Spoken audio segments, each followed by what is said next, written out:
Let failure be your friend. There are going to be times, of course, where you're going to win a lot. A lot of things are going to go your way. And it's wonderful to bask in that adulation and to feel proud of your successes. But there are also going to be times, the satisfaction that those moments bring, nothing can compare to that. Those victories will feed you for years to come and help you stay committed when your tank is sometimes empty. Winning is great. It's fantastic. I love it. I love being number one. I love winning. But it's the times when things go wrong, when you fall or fail, that you're actually going to learn the most about yourself. You know, all those years on the Oprah show, 25 years, we were the number one show for 25 years. And that's because I lived with the intention to serve the audience. The audience came first every show. I would sit with the producers and say, well, I can't do that because I can't find the truth of myself in that show. I have to have a thread of truth to be able to hold on to. So I knew so well the audience. I felt like I was the audience. The audience was me. And I felt so connected. And then I ended that and started a new network. And I flailed for a while. And I was really upset with myself.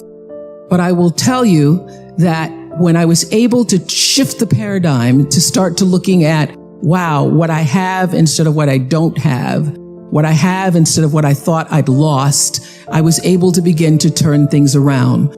But it's those moments of being of uncertainty. It's the moments where, you know, all of my mistakes show up on the evening news. You can make a mistake. I can tell if I've done something wrong. It's on the CNN crawl. I can read about it.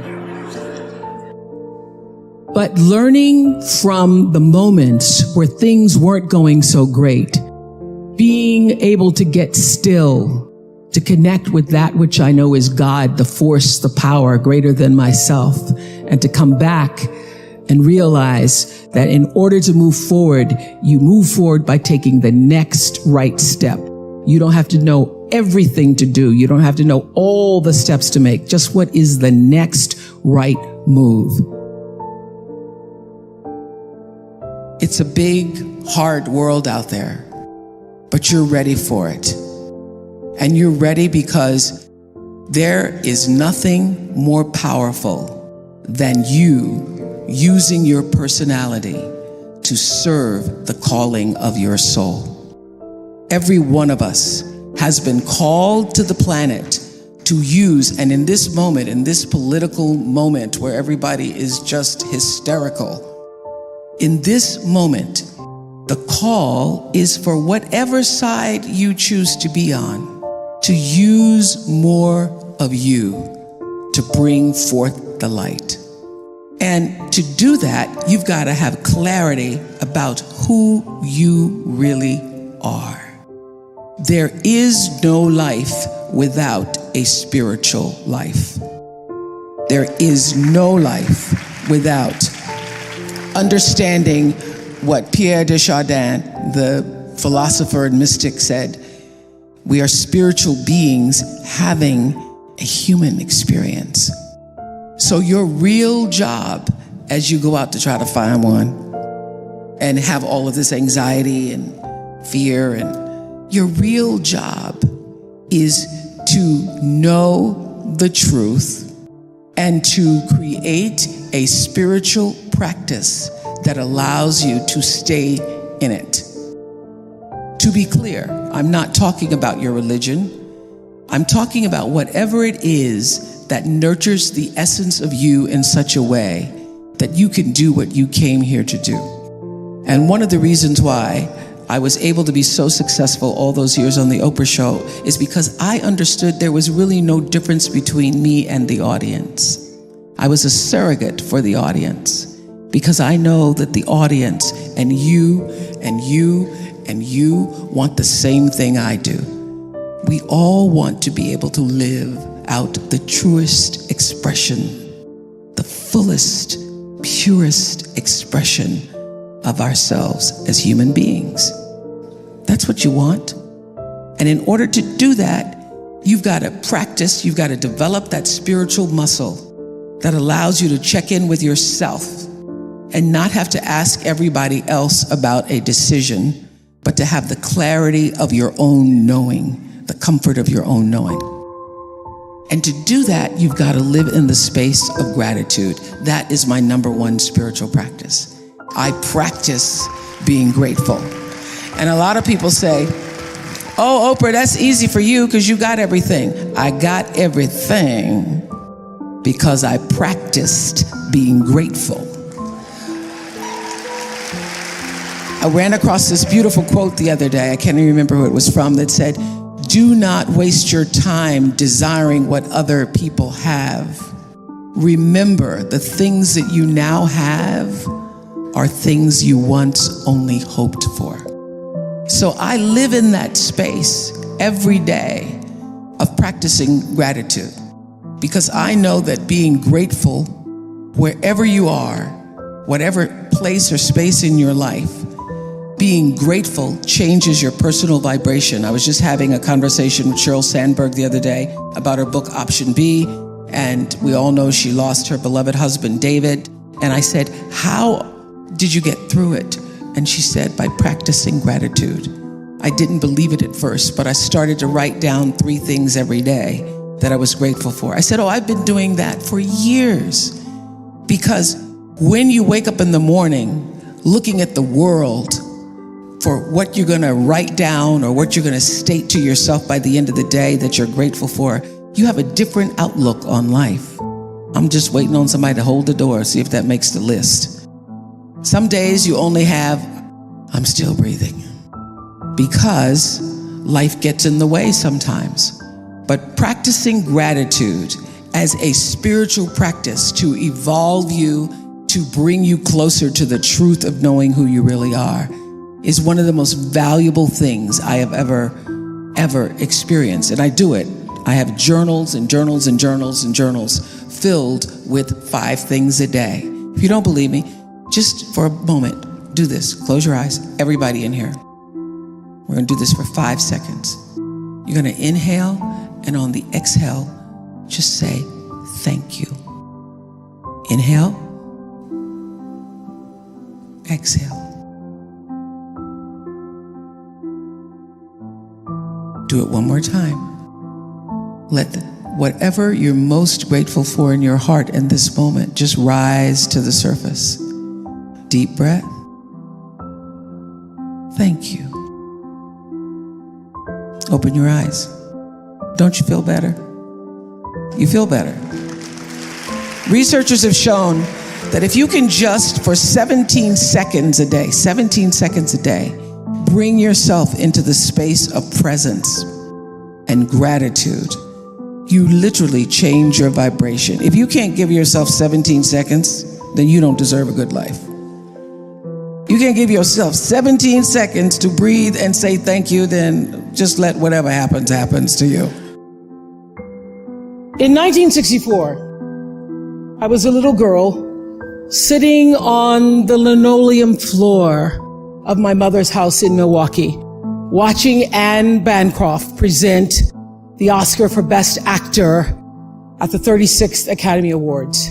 She opened the envelope and said 5 words that literally made history. The winner is Sidney Poitier. Up to the stage came the most elegant man I had ever seen. I remember his tie was white, and of course his skin was black, and I'd never seen a black man being celebrated like that. And I have tried many times to explain what a moment like that means to a little girl, a kid watching from the cheap seats as my mom came through the door, bone-tired from cleaning other people's houses. But all I can do is quote and say that the explanation in Sidney's performance in Lilies of the Field, amen, amen. What I know for sure is that speaking your truth is the most powerful tool we all have. And I'm especially proud and inspired by all the women who have felt strong enough and empowered enough to speak up and share their personal stories. Each of us in this room are celebrated because of the stories that we tell. But it's not just a story affecting the entertainment industry. It's one that transcends any culture, geography, race, religion, politics, or workplace.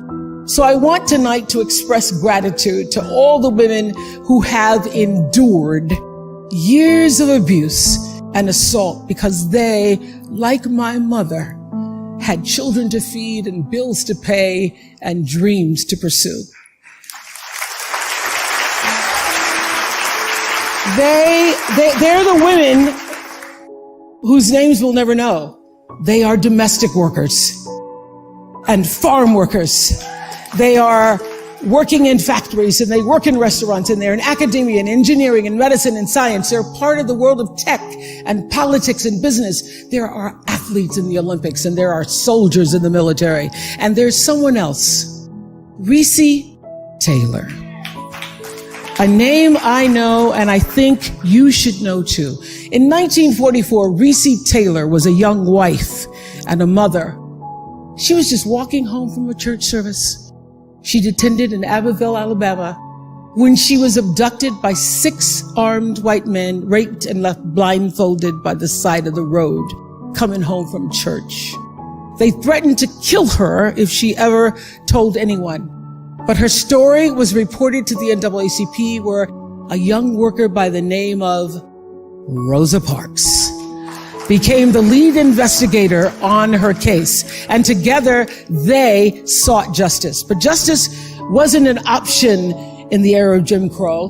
The men who tried to destroy her were never persecuted. Reese Taylor died 10 days ago, just shy of her 98th birthday. She lived, as we all have lived, too many years in a culture broken by brutally powerful men. For too long, women have not been heard or believed if they dared to speak their truth to the power of those men. But their time is up. In my career, what I've always tried my best to do, whether on television or through film, is to say something about how men and women really behave, to say how we experience shame, how we love and how we rage, how we fail, how we retreat, persevere, and how we overcome. I've interviewed and portrayed people who withstood some of the ugliest things life can throw at you. But the one quality all of them seem to share is an ability to maintain hope for a brighter morning, even during our darkest nights. So I want all the girls watching here and now to know that a new day is on the horizon. And when that new day finally dawns, my life is fueled by my being, and the being fuels the doing. So I come from a centered place. I come from a focused place. I come from compassion. It's just my nature. I come from a willingness to understand and to be understood. And I come from wanting to connect. I mean, the secret of that show for 25 years is that people could see themselves in me. All over the world, they could see themselves in me. And even as I became more and more financially successful, which was a big surprise to me, I was like, oh my God, this is so exciting. But what I realized is through the whole process, because I'm grounded in my own self, that although I could have more shoes, my feet stayed on the ground, although I was wearing better shoes. These are kind of cute today, too. So I could keep my feet on the ground, even though I could get more shoes. And I could understand that it really was because I was grounded. I've done was doing and continue to this day to do the consciousness work I work at staying awake. And being awakened is just another word for spirituality, but spirituality throws people off and they think you mean religion. When I was hiring people for my company for looking for presidents, when people would come in, I'd say, tell me, what is your spiritual practice? And literally would throw, people would go, well, I'm not religious. Or I said, I didn't ask you about your religion. I asked you what's your spiritual practice. What do you do to take care of yourself? What do you do to keep yourself centered? What do you do and one woman started crying. That's not the person. So that's a sign. That's a sign. So to answer your question, everything is fueled that comes from me really wanting to be a better person on earth. And this is what I know to be true. The reason why the show worked is because I understood that audience, my viewers, the people who watched us every day and would come and just like you all did, get tickets, and they would come with their family. You all just came across campus, but that's good too.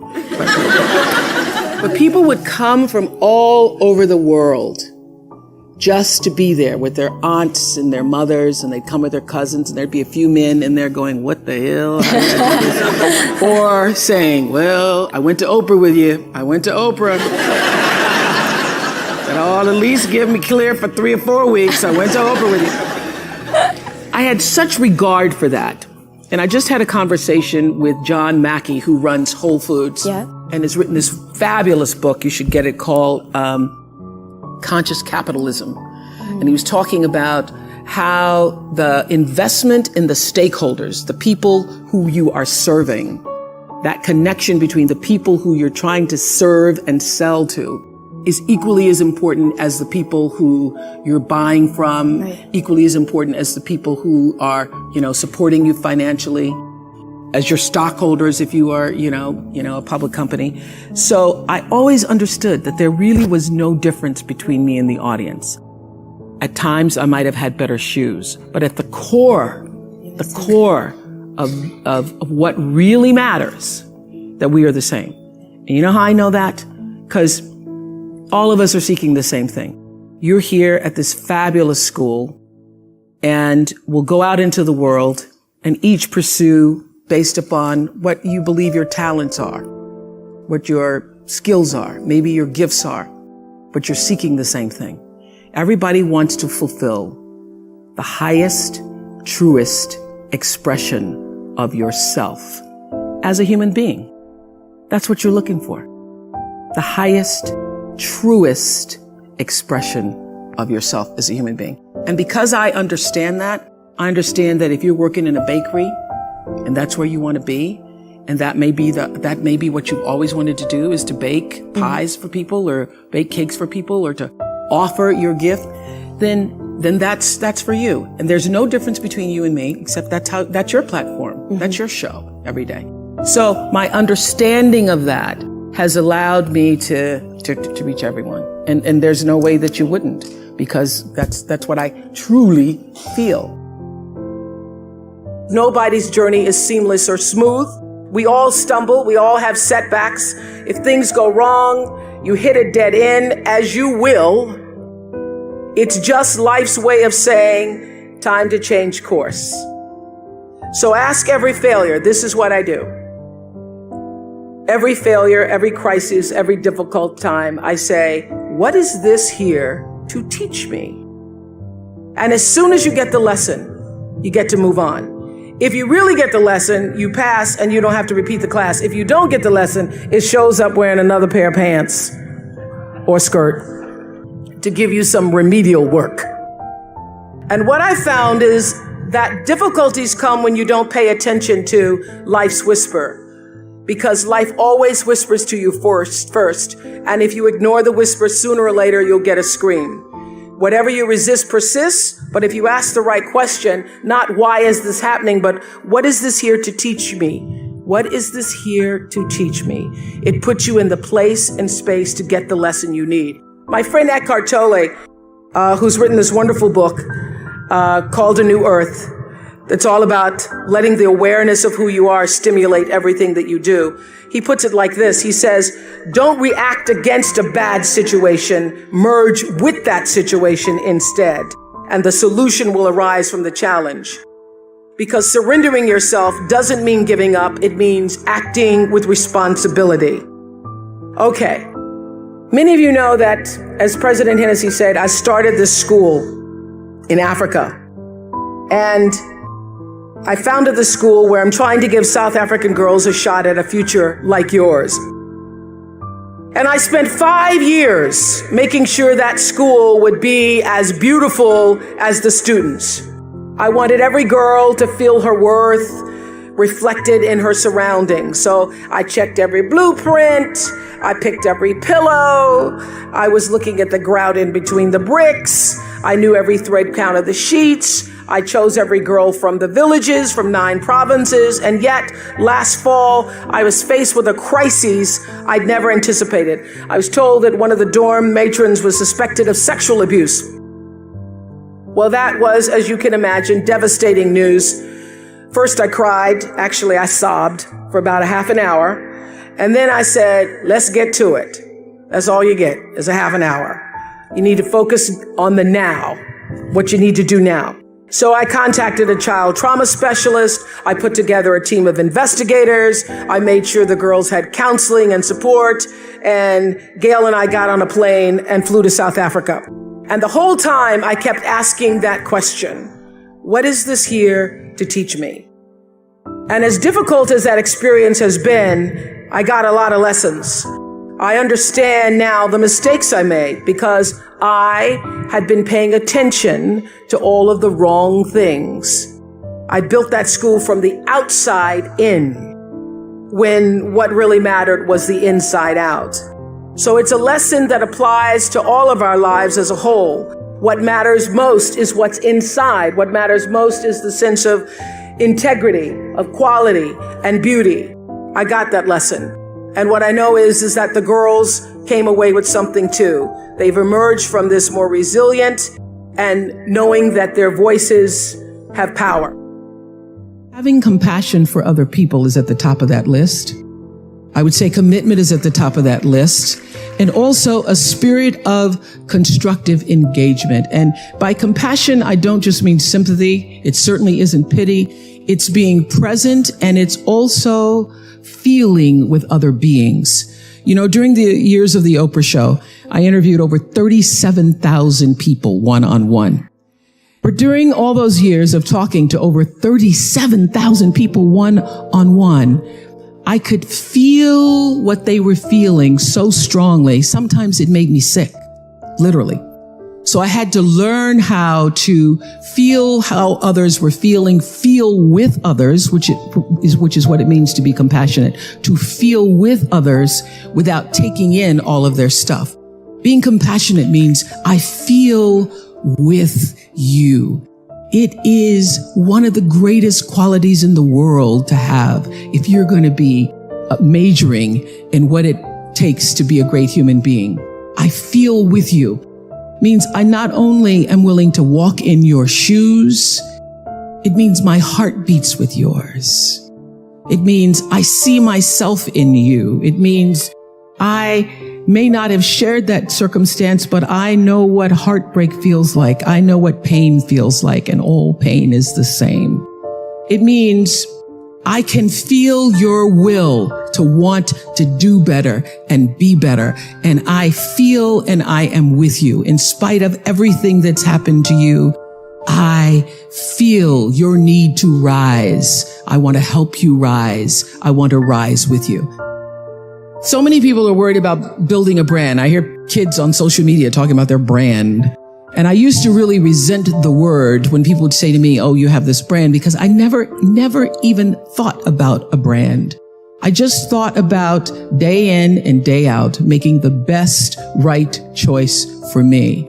But now I embrace it because I recognize people see me as a brand.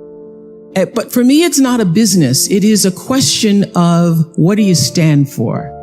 And I will say this, you're nothing if you're not the truth.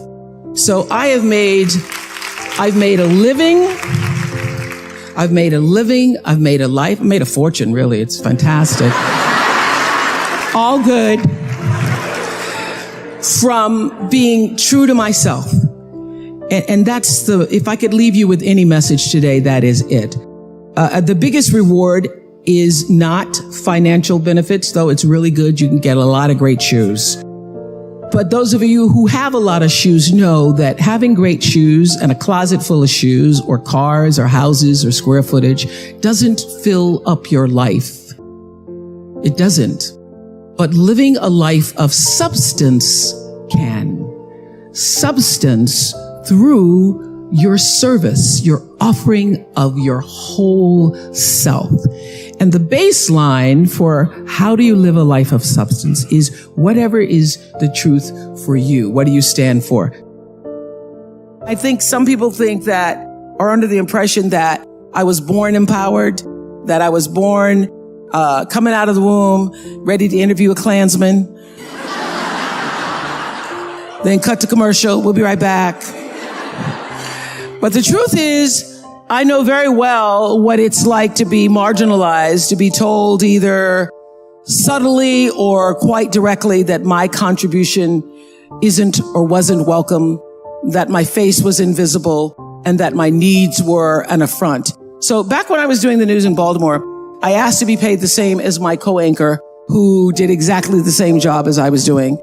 And I expected that I would be compensated. So I went in and I asked that I would get the same amount of money. So he was doing the same job I was doing, except that he called me babe all the time. Babe. Yeah, babe. Anyway, I was told by my news director and by the general manager, because first I went to the news director, then I went to general manager, and I was told that because I was a single woman who didn't have a mortgage and I didn't have kids, that I was not entitled to earn the same kind of money as the man who was sitting next to me doing the same thing. And I realized in that moment that my employers did not get it. They did not understand my value. But you know what? I did. So cut to AM Chicago. The team's hard at work, and they had been working for a long time. And after a year or so, we were asked to be syndicated. That work began to pay off. And before long, we were now no longer called AM Chicago. We're the national Oprah Winfrey show. I got a raise, but my producers did not. So I went into the boss at the time, and I asked that my producers, who incidentally were all female, I asked that they would be given a pay raise increase. And my boss, this is in 1986, said, why? They're only girls. What do they need more money for? Girls. I've used the word affectionately, sometimes referring to women as girls, and there was no affection in his tone. It was absolutely condescending. So, you know, it takes a while to develop a voice, but once you have it, you damn sure better use it on stuff that matters. So I took a deep breath in that moment and said, either they're going to get raises or I'm going to sit down. I'm not going to work if they don't get paid more, babe. Now, I would like to believe that I could have spoken that kind of truth to misogyny, even if I'd been all by myself. But here I was on the brink of finally getting what I really wanted and had been working many years for, a national show. I mean, I might have been too intimidated to stand my own ground against this guy if I were actually alone. But here's the thing, you're never alone. You're never alone. The sovereign sound of Maya Angelou's voice was pushing me forward that day, whispering, I come as one, but I stand as 10,000. So when I was faced with the opportunity to advocate for my producers, I silently called on some of the 10,000 and walked into my boss's office, hand in spirit, with the women who had come before me. I could feel Bessie Smith and Billie Holiday and Ella Fitzgerald and Pearl Bailey and Sarah Vaughan and Lena Horne clutching their green books looking for a place to eat while they sang in supper clubs for whites only. And I could feel Reese Taylor and Rosa Parks, refusing to relinquish their dignity in the face of death threats. All these women were with me that day, walking into the office in Chicago, as was Diana Carroll and Petula Clark and Joan Baez and Mary Tyler Moore and Moms Mabley and Barbara Walters and all of the astonishing women whose names none of us will ever even know, despite their sacrifice.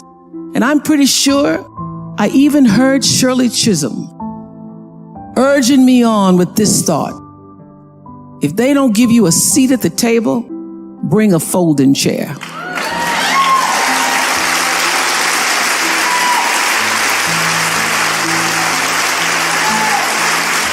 And I understood that there were so many times that many women from my mother's generation, and God knows my grandmother's generation, who were forced to grit their teeth and just take it because standing up for themselves wasn't even an option. The risk was too great, and they knew it. But they also knew in their bones what my dear friend Maya put so eloquently into words when she says, you may not control all the events that happen to you, but you can decide not to be reduced by them. Because these women and so many others like them made the decision not to allow themselves to be reduced by the many injustices they were subjected to, I found the strength to act, if not just for myself, not just for my producers, but for all the women who in their ingenious ways subverted the rules, laid the foundation, and pushed the envelope just a little bit further for me.